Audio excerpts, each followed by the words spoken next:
match this weekend.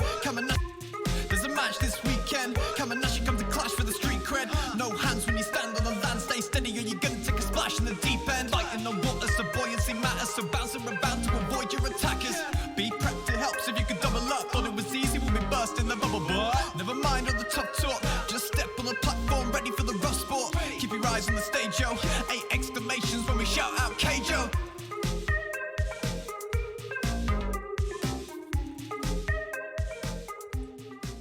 All right, everybody, welcome back to the Keijo CHADS podcast, everybody's favorite podcast of them all. This is a fact. Don't look it up. That said, I am here with these lovely individuals. I am here with Animak. Yo. Cyanide Blizzard, who is muted. Cheers, a big one. Evanit0. Welcome to the number one Keijo podcast on planet Earth, the one and only, which is probably why we're number one. But hi, guys, welcome to the stream. Hell yeah. Welcome to the stream. Also, Cheers, Sam, thank you for the 5 gift subs. Appreciate you. I'm going to turn the alert box off so that it's not constantly interrupting us for a second. But Sam, thank you so much for the gift subs. I appreciate you so much, you lovely individual. But while we thank Sam in our hearts deep down, I would like to go ahead and start this week's episode. My friends, we saw the entrance of an absolute queen. We saw the entrance of a top tier Fujoshi into the game, and I'm pointing out that she's a Fujoshi so that me and Animak can fight. Yeah, so I want to say right away that this was not cool, bro. This is not what I signed up for. I was like, oh god. When I watch Keijo, bro, that's not what I'm watching Keijo for. Okay? I'm not watching Hey, let Kotone JoJo. Fujisaki fantasize about homosexual stories on her headset while she's fighting with a sentient butt, okay? Yeah, Let her do with a it. living anus. I think it's quite presumptive of you to assume that was homosexual. Maybe they're just bros, okay? They Well, kissed. Homies like- kiss each other goodnight, okay? The homies Yeah, kissed. so each yeah, other. homies- Yeah. We talked about this Homies last can week. kiss, bro. Yeah, This is true. we Everyone talked. kisses Yeah, the homie. This is true. this is true. I didn't Granted, have my to. homie was a woman, but Yeah. yeah. Well, when JoJo hits 25k, you better pucker up at No. That was if we hit 25k by the end of the year. I'm saying 25k in general. The smooch is gonna happen. It's taking place. It ain't- Man, that I'm ain't still happening. down. No. Okay. No. Point is, though, He said he's down, JoJo. But And Katie Sorry, also was like, Keijo. it's gonna happen. Keijo, Yes. a show that is focused on female fan service. One episode in a tiny mini scene has more balls than all of Yuri and I's had. So there you go. Has more balls than all of your. Yuri and Ice did have them kiss. Not as blatantly. Not as blatant. Yeah, they very clearly kiss in this, which I was like surprised by, but it also made me go like, they knew that I was watching. it Hell was yeah. a really interesting surprise because I didn't Yeah. expect that either. I expected them to cut away or cut back to her. No, they went full on with the scene, and I gotta say kudos to them for doing that. Yeah, Fujisaki knows. She's like, I'm not beating around the bush. I want the straight up BL. Give me given and shit. That's what she's out No, here I, listening to. I feel like she's probably watching some stuff or listening to some stuff that was like way more extreme. We just saw like the Yeah, we just the saw the intro. calm one. Exactly. I Anyway, agree. as Sam points out that they were just homosexual, so that's what it was. True. They are homosexual. I will. You know what? Yeah, clearly that's what it was.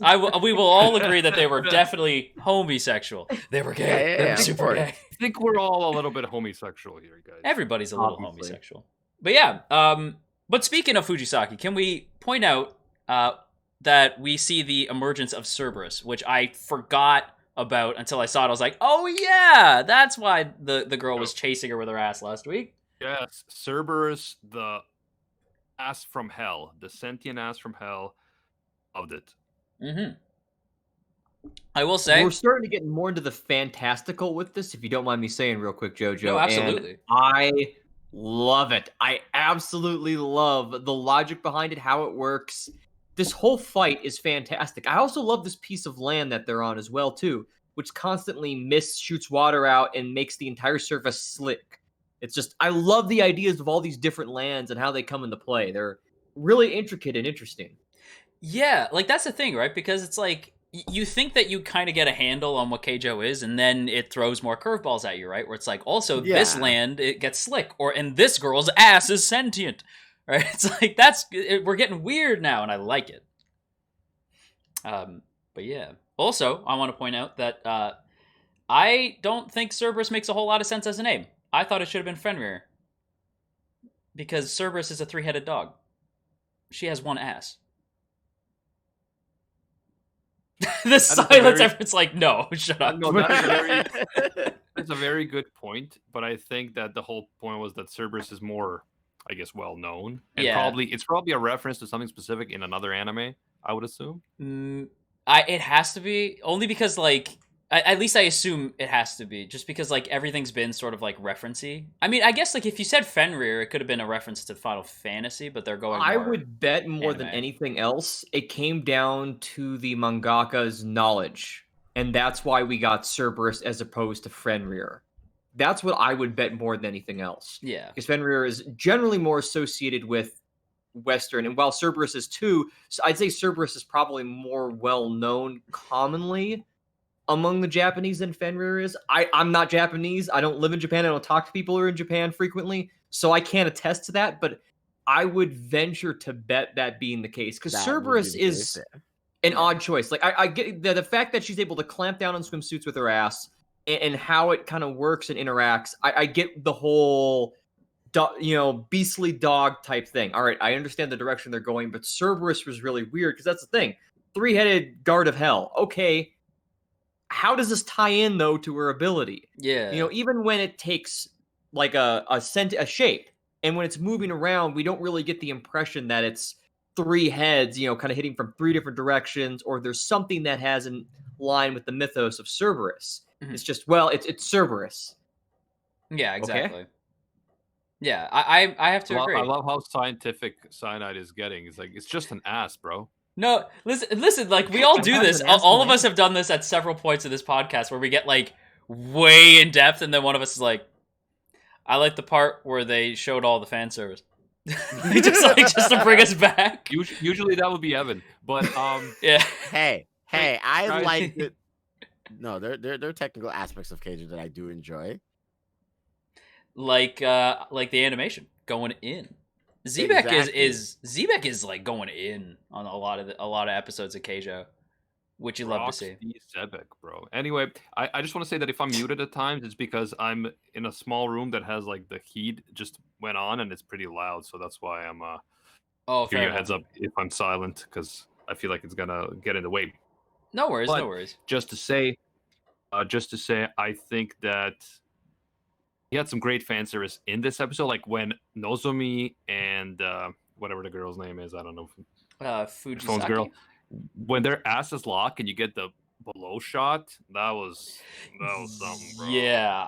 They went full on camel toe I there. totally forgot about the Fujoshi at that point. I was just like, all right, let's go. Honestly, like, yes, and as Green points out, Fujisaki has an amazing move in this week's episode where she sort of like spins around crouched and then leaps up and hits Nozomi like right upside the chin with her boobs.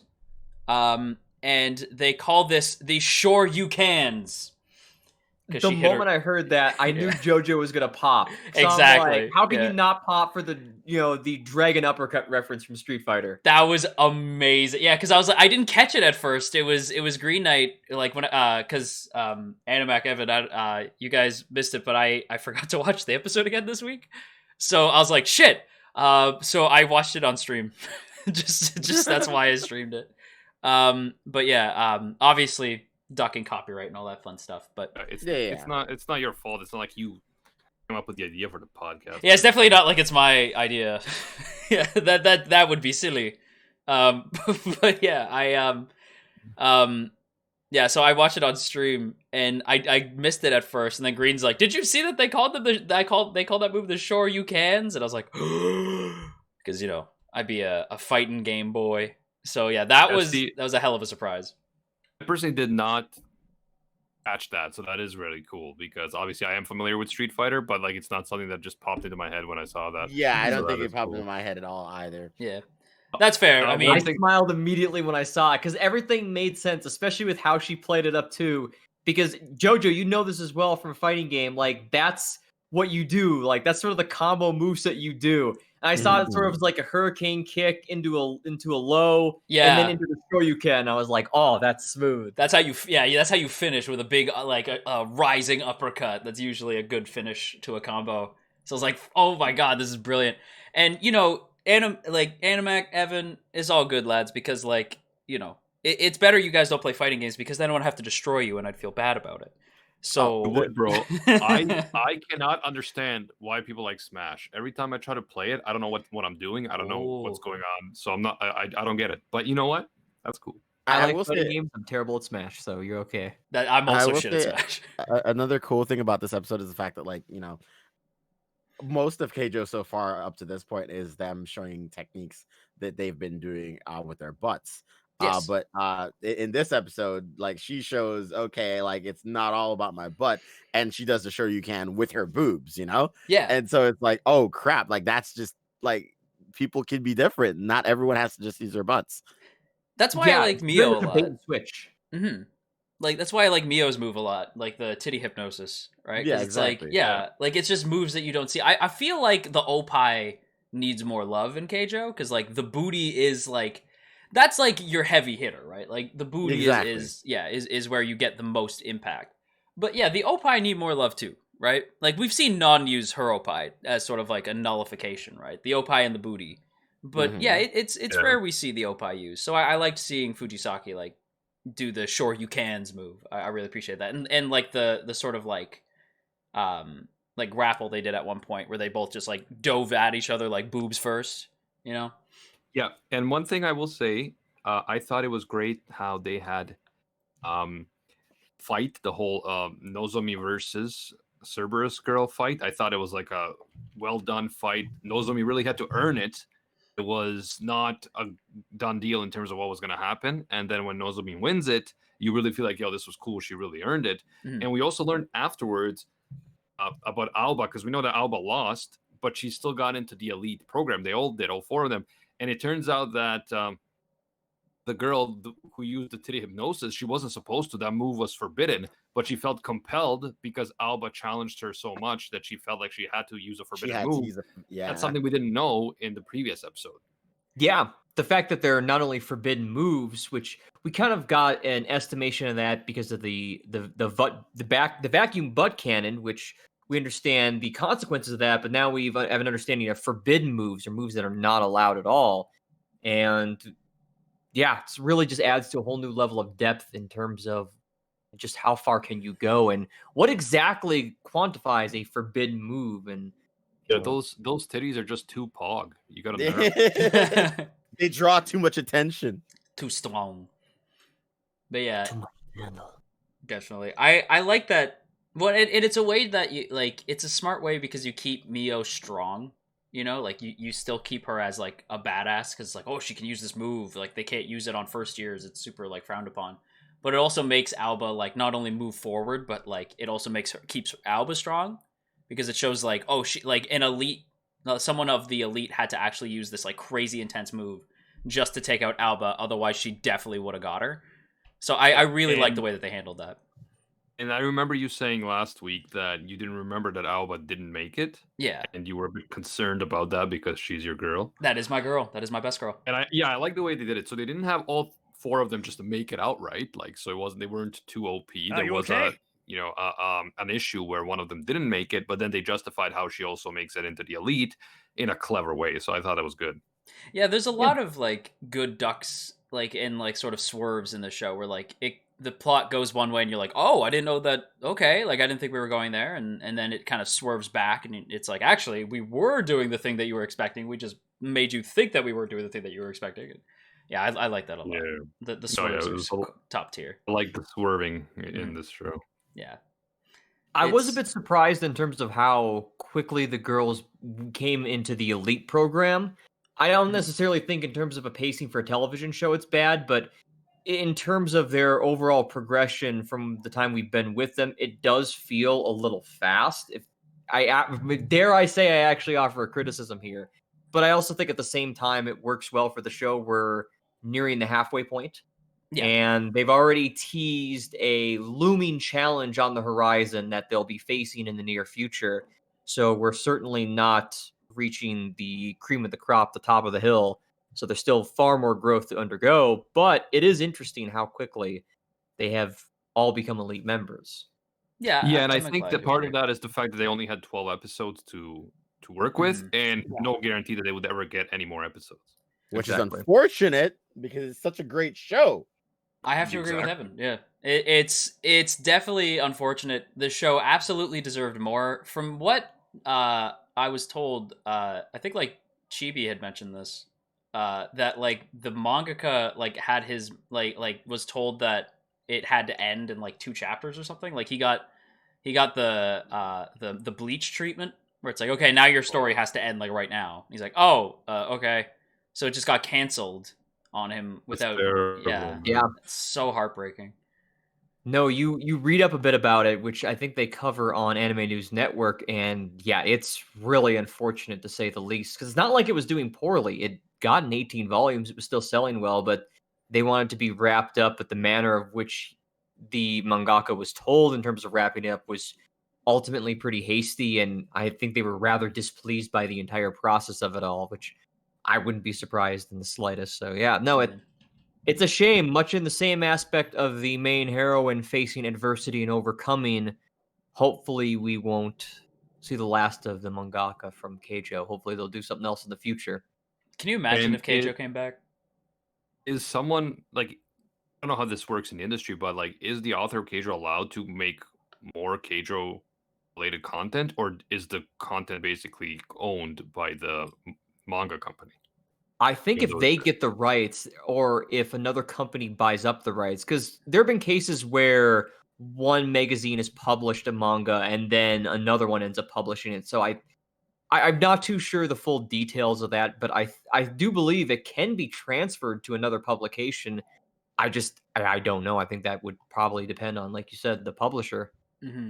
Yeah, because I feel like at this point, like in the modern era, you could even like self-publish a manga if you have an established audience. Yeah.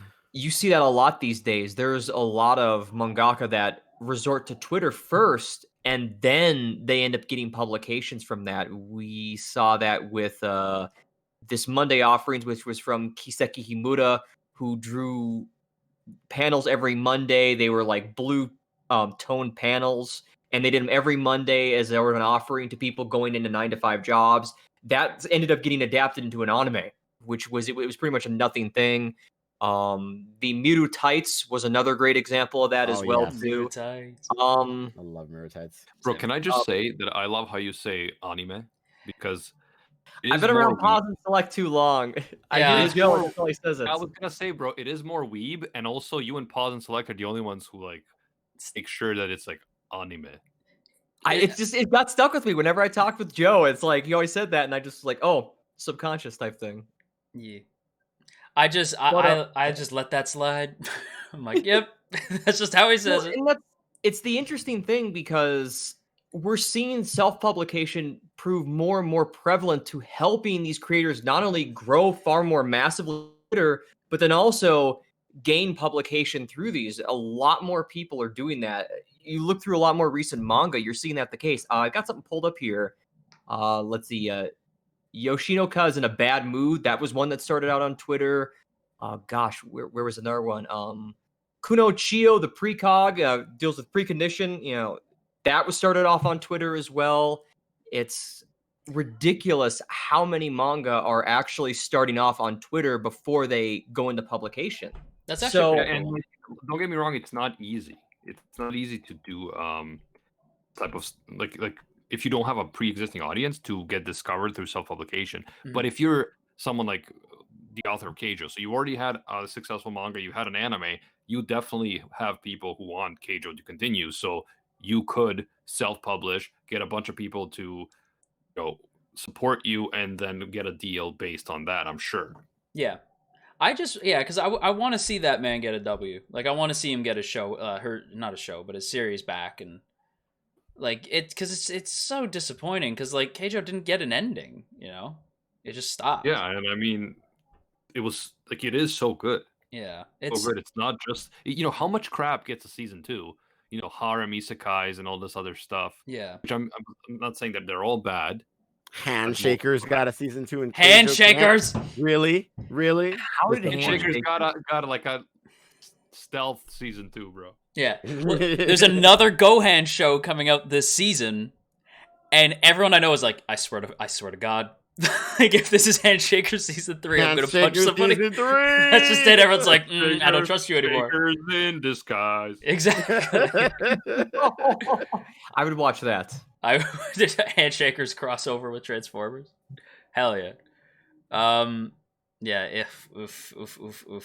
It's just sad. Keijo deserved a season 2. We don't get it. There's so many sequels that we deserve that we are robbed of, and sequels that nobody asked for that we get anyway. Oh yeah. Yeah. Yo, It sucks. idol anime. I will never understand idol anime, but they're so popular in Japan. Idol anime is crazy popular. Yeah. Ooh, go. Well, and sometimes a show gets too popular for its own good, like Gios, right? Where it's like, Gios had this amazing ending. It's like one of my favorite endings to anything ever. And then they were like, but also this spin-off movie that's a sequel, but not quite a sequel.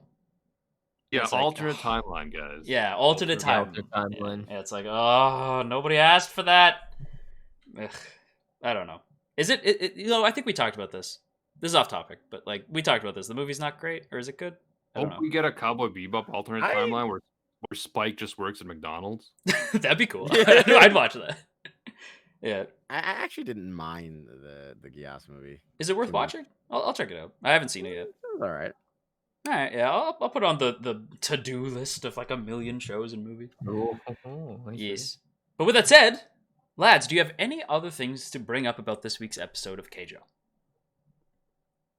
Any last minute It was additions? a well animated episode. The intensity, especially in that last fight in this episode, is I guess kind of like the first time. I mean, we've seen it before where they have over the top moves, but like it was kind of the first time where like their clash, especially, just resonated with like everyone in the stadium. Like you saw their hair blowing and stuff. Yeah. It's kind of like how Yu-Gi-Oh battles, even though they're virtual, affect everyone. That's true. Yeah. So yeah, like obviously this stuff isn't happening in real life, but somehow everyone was still affected by it, and I thought it was just really cool. Yeah. No, that's a great point. The UMT suit really benefited Nozomi, which resulted in her being able to do not one but She did 2 butt cannons. Yeah. Yep. You love to see it. Cyanide, bro. You're gonna tell me you're gonna say anime and then you're gonna say Nozomi? You're gonna say Nozomi? I Better say blanked out on the Nozomi. name for a moment. Better say Nozomi then if you're gonna say Nozomi. anime. Oh, okay. Nozomi. Hi. My condolences. I'm sorry, girl. You deserve better than that. I mistreated you there. I misjudged. It's awful. Yep, thank you. Lads. We got that tease that we Cyanide, you mentioned it earlier, that tease of them fighting against the East Coast teams. Because in Japan there's a rivalry between the East and West, Kyoto, Tokyo, and often the Eastern guys or the Western guys are considered kind of more primitive. I guess they would be considered like kind of more less urbanized, more like backwards, whereas the West Coast Tokyo is the East Coast Tokyo is considered more like modern and stuff, from what I gather. So I think there's like this rivalry going on. I know they had the same thing in Kill la Kill, right? Schools. Yeah. I think first of all, speaking as a Canadian, West Coast, Best Coast. Sorry, but I have friends who live on the East Coast, and they're like, "Fuck you" every time I say that. But yeah, like I think that the tease was good because it's true, and I believe you're right. Like I think that there is sort of like the West Coast is kind of considered like, oh, they're like country bumpkins, blah blah blah blah blah blah, which is not the case, but it's just like generalized, right? And none is from the far west, I believe. Yeah. And we have seen the girls with the accents as well, like to show like, yeah, like they're sort of like more country folkish type characters. Which, yeah, and I think it makes sense. I'm excited to see the East Coast characters again, because it's been so long since I last watched Keijo but I remember how badass they are, and the East versus West battle is going to be pretty friggin' hype. Also, we actually got to see the girl. Would you say it's going to be lit? I would say, Oh. I would indeed say that it is going to be lit, My goodness. like the alt rock band Lit. Sorry, but we also get to see the girl who introduced, or who Are you okay? Nozomi watched, who got her into Keijo, as the PV for next week. Like when the like those big planks of wood are gonna fall on everybody. The girl who shows up and like hits them back with her butt as a classic Keijo defense move. I believe that's the same woman who Nozomi watches, like when she first gets into Keijo, who she sees get the big win. So that's also kind of cool. Like we get to see like the person who inspired Nozomi next week, which is gonna be kind of interesting. But yeah, I think that's basically everything on this week's episode. A really great confrontation, a great trial and tribulation that was overcome, and setting the stage for even greater stakes and greater confrontations down the road. Exactly what you want, in my opinion, for a series roughly about halfway done. Hell yeah. That means that we're almost halfway done. It does. Yeah. And soon I we love will in a few weeks we will part ways and we will never talk to each other again. Ever. Never Trying to again. look right now. Boo boos anus. Boo boos. Boo bus a Maybe by the end of this, one of us will become a professional butt masseuse. Yes. Hopefully. Well, yeah, one of us will become a Animak professional well on the bus way masseuse. already. I mean, he The did. victor of three tournaments in a row here. This is speaking of which, it's about that time. Keijo Fantasy League time. By the way, guys, let me just say outright right now, I will not be using any extra votes or channel points or anything in this one because I did win 3 times. It'll be all up to the crowd, to the people. Really? And I will just I'll have my choice stand on its own. Okay. All right. I will do that's the brave. Okay. All right. I'll do the same then. All right. I can't promise you It's up to anything. you I guys. can't promise you anything. Cheater. love I it. think it's totally fine if you guys still do it because, like I said, I've already won, and I feel that. I it's think okay. I think this is gonna be if I swear to God, if Animak wins again, I'm gonna start bringing in other guests just to see if maybe they have a chance. Like the first one I thought of, I'm like, okay, we gotta get Dakota. We gotta get Jordan. Like there's a lot of people that we gotta get. I want to invite Yeah, like Briggs, but Dakota could potentially win. Dakota I Well, think has a Wait, good shot. But you're thinking with Jordan, but all right. Because like I want to get Jordan, but I feel like he's gonna be like Jordan's a C2. It's like no, not He's gonna C2. say C2 like every week. Yeah, it's like no, not well, C2. Holo. He may Holo. pull out Holo. Holo's not a bad pick. That'd be interesting. That said, in honor of the fact that Animak has gone basically undefeated, and Cyanide has always gone toe-to-toe with Animak in the finals, we decided last week to switch things up. So this week, we're going to start with Animak versus Cyanide, and then we're going to go to me versus Evan, which has not happened yet. And then we'll see who the finals are. But chat, this is going to be up to you. You guys are going to vote. And we're going to start with Cyanide versus Animak, just to really kind of shake things up. So that's going to be the big thunderous battle will begin with Cyanide versus Animak. My boys, if you could present. Who goes first? I'm thinking of a number between 1 to 10. Whoever's closest goes first. 3. 3? 7. I was thinking of 8, so. Oh, wow. Sign it. Yeah. All right. Okay. So with Tsukuhime's remake finally being announced, I figured no time to tap back into the show that doesn't exist. Old joke is new once again. It's time to tap into my personal favorite character from the show, Ciel. Now, I want to give you a little bit of a tidbit of information. Behind the scenes, we're peeling back the curtain a bit before I get into more details. Because you see, you're talking about a young lady here who brings a lot to the table. Sure, okay, she was possessed by, some entity or another. Plot spoiler elements. I'm not going to get into it all because if you ever plan on playing the game, it's going to spoil the F out of her character, so I'm not going to do it. Needless to say, girl's been through a lot. She's more than capable of handling herself and defending herself. But here's the thing.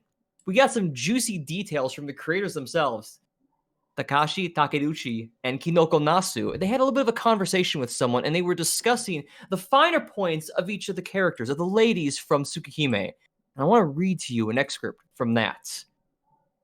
All right. But Ciel's true best point is her ass. I agree again. You are indeed the man who has full reign over the heroine's measurements. Really, though, Ciel's ass. Let's just say she has childbearing hips. Oh, wait. So all the heroines have predefined charm points? Not really her ass, more her entire posterior. It makes you say, damn, look at what she's got down there. Bruv. And that's from the artist himself. Damn, look at what she's got down there. That's kind of insane. That they specifically were like, we ourselves are going to make her a Keijo character. Years before she's ready Keijo. for that Keijo competition. I mean, with a butt like that, with those childbearing hips, and with everything that she's been through, this woman is a dominant machine, relentless in her approach. She is unyielding in her determination towards her goal, which, if anyone's familiar with the source material, you'll know that she will not stop until she has accomplished her mission. And that's why I think she'd be a perfect infighter in Keijo. Okay, well, Animak, your fighter, very please. good. Very good. Cyanide, you made a good choice. But because of that, you leave me no choice but to play my most important card. Oh, no. A card so good that you might even have to agree. Must win. And that is Izumi Curtis from Full Metal Alchemist. Oh. Thank you. Oh, my God. Oh, Okay, I was confused for a second. I was like, who? Yeah, I Okay. literally did not know who we were Wow. talking about. I was like, what? Who is Yeah, Izumi right. Curtis? She is the sensei of Edward and Alphonse. She has way She more is, development in FMA than in Britain Brotherhood. She is the badass sensei. She's says that she's just a lowly housewife, but in reality, she's a martial arts master. She is a legend. She is known to have survived a month on her own in the wilderness by Fort Briggs. And she was so badass that she was stealing food from Fort Briggs, from the soldiers at Fort Briggs, and they built a legend around her about a mysterious mountain woman that was fighting bears and, hunting with her bare hands and stuff like that, which she was doing. She was fighting bears and all that type of stuff. She's got the absolute amazing physical prowess, martial art master, spiritual awareness, and force. She teaches Ed and Al about the oneness of the universe and how alchemy flows through everything. She is the total package, and she has the assets. She doesn't wear revealing clothes, but you can tell she has the assets required. Damn. Damn. I did not expect that. Well, because I like how Cyanide was like, oh shit, me and everyone are like, just gonna quickly check who that is. and then as soon as we both saw, we're like, oh shit. Like, that's not good. Legit, she was my favorite character in the show. Yeah. I know. I figured you would like her. That's why I said you might even. I'm helping the enemy side. Cyanide. Well, the thing is, and I gotta bust in the spoiler territory here to kind of deal with this. So my apologies for anyone who has not read or watched Tsukihime, because I'm going to spoil the F out of this character. Oh shit. The thing with Ciel is that she has this appearance of a schoolgirl, but that's not actually the case. Because the thing is that initially she was born as one of the main antagonist's reincarnations. In other words, a body that he would inhabit at some point, which he eventually did before killing and destroying her village, on trying to destroy her as well. She was killed by one of the main heroines, who I won't say who, did not spoil too much. But the thing is, it left her ultimately with a body that was immortal.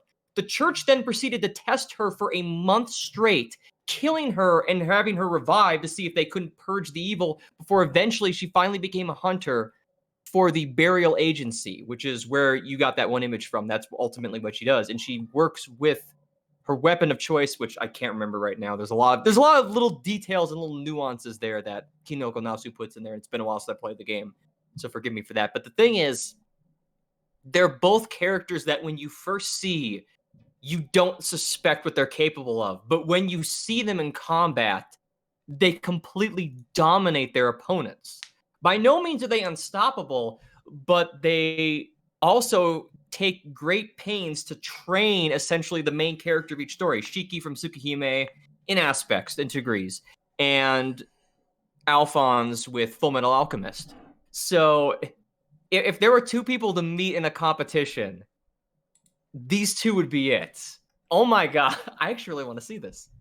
Yeah, honestly, man, I think she's just the total package. She's got that like aura of ominousness, like you're terrified of her. She's such a badass. Like she oozes that. Like you think of badass women in anime, it's Izumi. She is amazing. She's got like like I said, martial arts master, fighting bears, the toughest fort in all of Amerstris, Briggs, with the toughest soldiers, that cold, in that insane weather, they're fighting the enemies. They have this myth of Izumi as this like crazy woman that they're afraid of. Like there's just no messing with Izumi, and she's an excellent housewife as well. See, and that's the thing with Ciel is that the moment she takes off the glasses and when she actually unleashes her magical power, opens her circuits up, she's a dominant force. The air around her literally changes. She masters very similar knives that Kotomine from Fate Stay Night does, as pointed out by Kaiser in the chat. Thank you for that, by the way. And she also wields this ridiculous weapon, which looks like a giant jackhammer. And it's ridiculous. I mean, that's the thing. It's just the moment she transforms, when both of these women transform, there's something completely unstoppable about them. It just sense of dread and terror. A shiver goes down your spine. You can't move. You freeze in place. It's like the hypnotism of a cobra. You're stuck, paralyzed. But you know that Izumi has that presence as well, right? Like she scares people around her. Yeah, that's what I'm saying. They both do.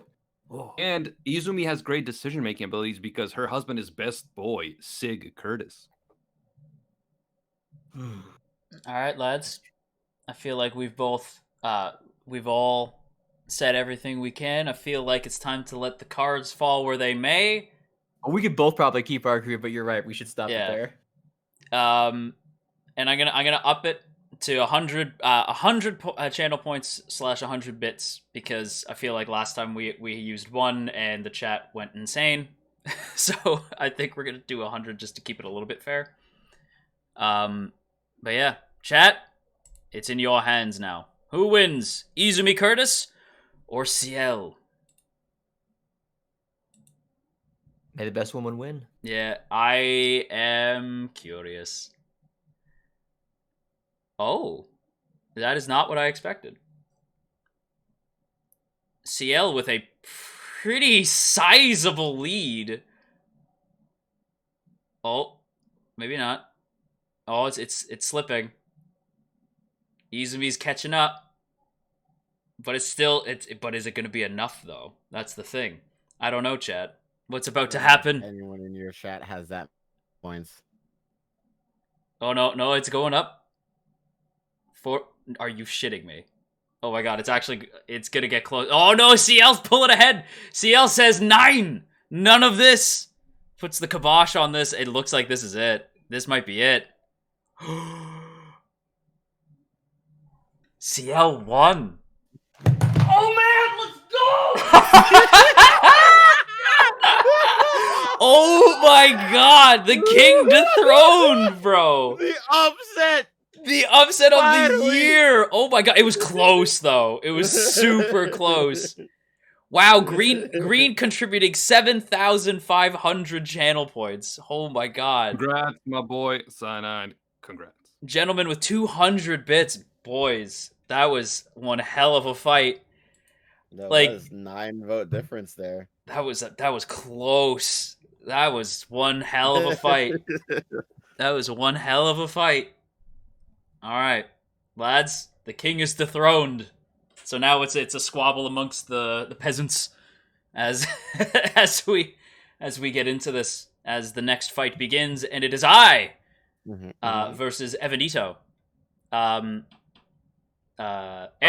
By the way, guys, Yes. I had more than 900 points I could have used, but Just saying. It's like I could have won, just so you know. Animak or Cyanide? Somebody think of a number between 1 and 10. Gotcha. Okay. I'm gonna say 5. 4. JoJo. It was 7. Fuck. Okay. So I'll go first then. My pick. And I thought of this on stream. And I was like, oh, this person is gonna be great. So there is an individual who I'm surprised none of us have thought of, because they are known for being an absolute badass with abs of steel and a booty that just don't quit. And the individual that I have in mind is none other than Mikasa Ackerman from Attack on Titan. I am going with Mikasa because Mikasa is Tsukasa, and she will absolutely wreck shop. She is a absolute tank of a woman who will destroy anything in her way, especially if Aaron is in between you. You know what I mean?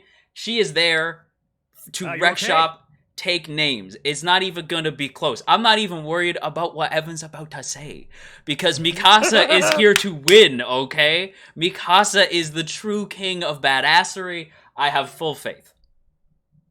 That is my point. That is my point. Interesting. You know, you thought that Mikasa could win Oh no. I don't like the way you're laughing. against the absolute champion, the goddess queen herself, the woman that definitely takes care of her body, that to the point where she doesn't need no man because she's just perfect in every way, shape, and form. Or at least that's what a lot of people would lead you to believe. Mommy. Her Red's a girlfriend. You did not just bust out mommy. It's so pristine and so perfect and so beautiful. What? I think she has every asset available that would allow her to win a Keijo match. And to maintain a body like that, she must put in the work. So I think that she could definitely go toe-to-toe with anyone in the ring.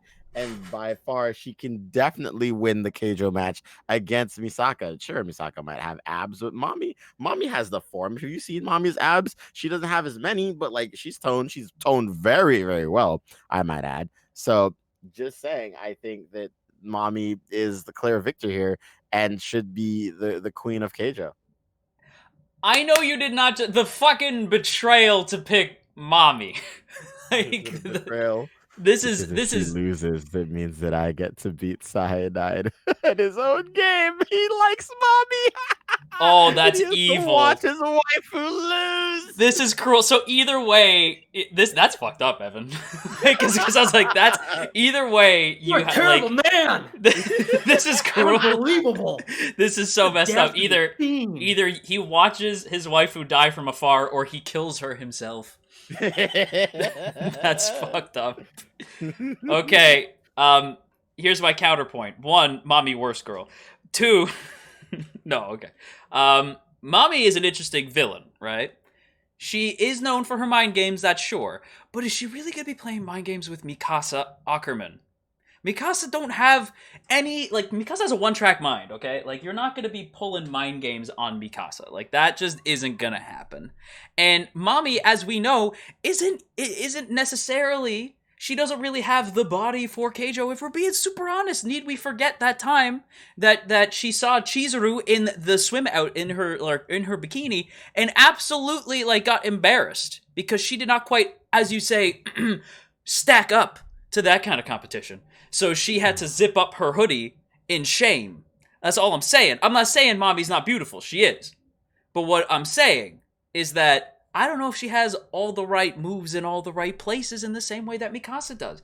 Also, we don't know that Mami's like as athletic as Mikasa is. Mikasa is able to like fly around on 3D maneuver gear, and even outside of the maneuver gear, she's easily able to like tank dudes left and right. She is an Ackerman after all. You know what I mean? Like, she is a badass with or without the gear, with or without the swords. So I have no qualms. I think Mikasa easily tanks Mami on the land. I see. I still think that Mommy definitely has what it takes, especially given the fact that we know that Japanese women are slender by nature. And, the fact that she's toned and slender, and she's probably going to a really, great university. She seems really smart. She's smart enough, as Jordan put it, to dump that loser of a main character in the show. She would be smart enough, I think, to, play in a Keijo match. She could learn it really quickly. The game would be no issue for her to get into. So I feel like, Mommy is a better pick than Mikasa, and if the chat agrees, then we can go up against Cyanide. That's just it. Like, Evan basically pulling sway with the chat. Like, don't you want to see Mommy lose to Cyanide? Okay. All right, chat. I'm gonna be honest. I'm kind of curious to see either victory. So here we go. Gonna load up the poll. Chat. I'm just saying, Mikasa's pretty OP. That's all I'm saying. But okay. Who wins? Chat knows what they want. Mommy or Mikasa? And away we go. It's up to you, chat. It's up to you. Who wins? Who slays the other for great justice? Oh, it ain't even close. Watch your waifu lose, Cyanide. Watch her fall in the pitfalls of the chat as they go ahead and vote against her, because she's always been a bad character, and now you have to watch her lose, be defeated by Mikasa. This is cruel and unusual punishment. This man said, "Fuck the crown." I'm just gonna make him pay. God damn. Jordan is watching / reading the wrong series, says Sam. Chat, I know you're not about to do this. Chat. Why is it close? Chat, think about what you've done. Chat, you have taste. I know you do. Okay, there we go. Oh, thank God. Thank God. Cyanide! Cyanide! You fucking... How could you possibly betray your wife? That's his own statement. He went against it. You... Cyanide, what have you done? Cyanide. My God, this is like watching Griffith betray the Band of the Hawk. Yeah, we have just witnessed a man broken. Oh my God, this is so messed up. 9,500. Bro. That's 95 votes, my dude. That's 95 votes. Cyanide. What have you done? You killed your wife. I tried to keep Mommy alive, but it wasn't enough. Oh, you went for Mommy. Oh yes, I was the storm that was trying to keep Mommy in the fight. Oh, I thought you went for Mikasa. I was like, what have you done? Like, I was like, okay. Oh, it's even worse, JoJo. You still lost after. You 9. still lost? Oh my God. Okay, wait, so never mind. I thought Cyanide was like... Hey, Cyanide. Subsequently, I voted for Mikasa. Oh my God. Okay, so I thought that Cyanide had like betrayed Mommy, and I was like, Cyanide is Griffith, but no, Evan is Griffith. Oh my God, that was torture. He literally pulled the end of freaking Berserk on your ass. That's insane. I don't know who is more broken right now, Evan or Cyanide. They're both just snapped. Oh my God. All right. The Keijo CHADS podcast will do to you, bro. Yeah, you get too into it, and then it just ruins you. It's a life-altering experience. This is true. Okay, well, it has come to this. A new king shall be crowned between Cyanide and myself. Cyanide, do you want me to make my opening argument, or would you like to take the opening argument? Either or, we could do another pick a number thing or flip a coin. you okay? Either. Sure. Evan, think of a number. Okay. 2. 1. Well, this is gonna be easy because the number that I thought of was 2. Okay. That's the second time I've said a number, and then Evan was like the number behind JoJo, and then Cyanide did the same thing, like the number behind you. Okay. The Price is Right strategy. It's true, yeah. I'm gonna say 400. I'm gonna say 401. And then the dude just looks like, you cheeky.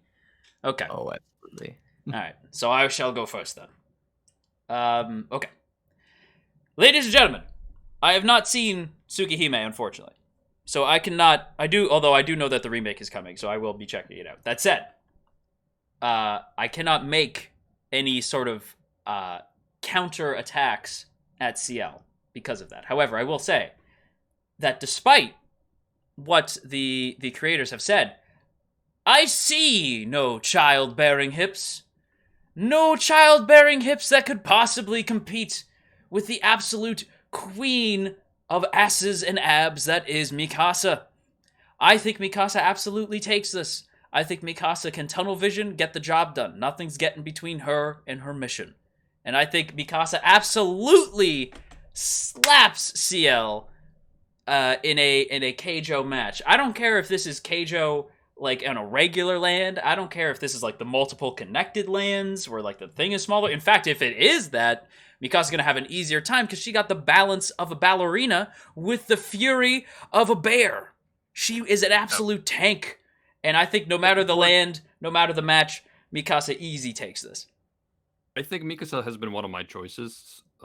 So I think she's definitely great. Like, not only she's super strong, she is also, and you know, well trained and stuff. She also has that gymnastic skills that come from using the 3D maneuvering gear. Mm-hmm. So I think that's a big deal as well. Exactly. I think you have to factor that in. Like when you talk about not only the strength of Mikasa, but the fact that she has such grace when she moves. See, that's the really interesting part about Mikasa. You take a look at her, it's very clear she is physically conditioned to a peak. Nobody can deny that. It's clear as day. It's evident. And she has to be able to fight Titans, to be able to live till tomorrow. She needs to be in that kind of shape. She made her body into quite literally a weapon, and it shows. But that's the thing, though. That's the interesting part about CL.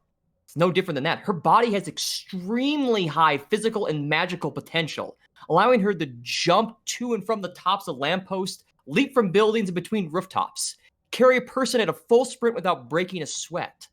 Like, that's the capability that she's got. She doesn't look it. She doesn't need to, because that's the result of what's happened to her. That's the result of not only what she was born with, but what she underwent herself. Her hobby, her profession is fighting undead apostles, vampires. Quite literally, that's her profession.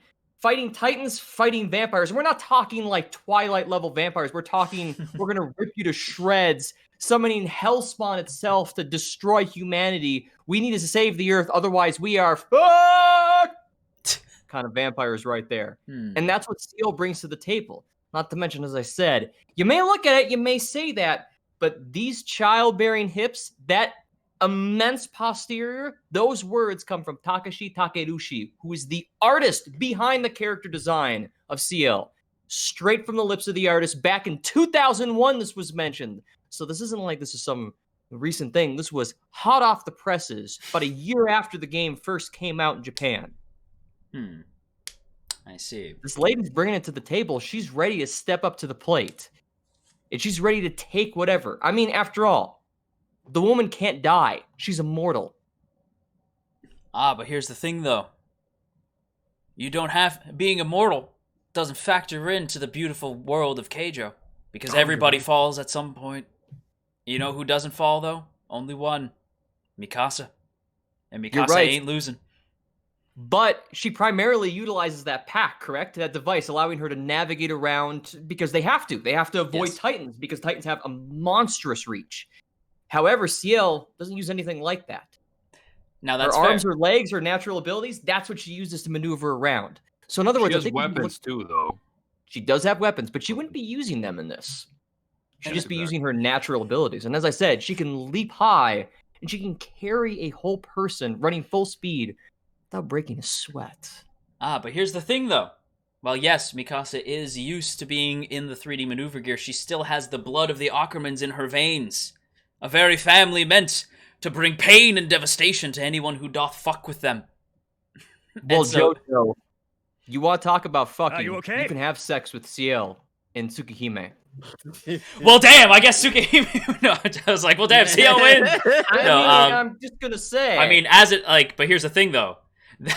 I feel like AC/DC and JoJo's. I'm like, you thought you could sway me, but I am Ace and cannot be swayed. So, ha ha ha. That means nothing to me. damn it. You definitely swayed me. Yeah, I mean, you did sway One him. could Great. say you had an ace up your sleeve. I think I got nothing. I laid it all on the table. I think Mikasa has more than proven herself. I think it'd be a really interesting fight because they're both women where one of them, their physical prowess is really obvious, the other one's more hidden, but they both can be very aggressive. They both can turn it up to the next level. I think it'd be really interesting to see them go at it because they'd both be infighters, definitely. That's the like judging off, because again I haven't seen it. Just judging off what you've told me, it does seem like this would be like infighter versus infighter, so it would make a hell of a fight. But the thing though with Mikasa is she could also be an outsider because of her like gymnastic skills. That's true. She could keep like that's Yeah. the thing. Like she could possibly play both roles because she could she could keep CL, like she could like go in when necessary, but also like kind of keep CL on the back foot by like flipping around and kind of evading and dodging. That's true. It would be interesting to watch. And whereas with CL, she also has the capabilities to be a counter. Are you okay? Also, so that's kind of where the interesting aspect of it comes into play. Mm-hmm. So, I mean, after all, she basically poses as a student at Shiki's school, the main character's school, even so much to the point of where she ends up getting the teachers to fund the tea ceremony club that she's in so she can buy snacks. Well done. Yes, that's right. Yeah, She I don't know tricks how the that helps her. teachers I was like, I don't know how that into helps. that. Oh, and like Psychology. saying that she's okay, using psychology. That's Like fair. Exactly. tea biscuits. Tea biscuit. I mean, you can use your tea biscuits to vote. Hey, you in know, this she poll. also happens to like curry too, but I'm not bringing that into play. I I mean, this is the uh, curry monster that we're talking about right now, okay? damn. You know, her dad was like, "You eat curry, you're gonna die. I'm gonna kill you." And she's like, "How dare you, Dad? How dare you keep this delicious thing from me?" This took a turn. This turn. Okay, That's in a whole other realm. chat. We are gonna leave this in your capable hands. Who wins, CL or Mikasa? May the match be glorious. You know who I'm already voting for. For CL? No, I'm voting Mikasa. Come on, chat. You know what's good. You know what's right. You know it in your heart. Search your feelings, Luke. You know it to be true. That's right. Just go to Star Wars on your ass. Boss Luke. Search your feelings. You know it to be true. Obi-Wan didn't tell you, did he, that Mikasa had that ass? That's not true. That's impossible.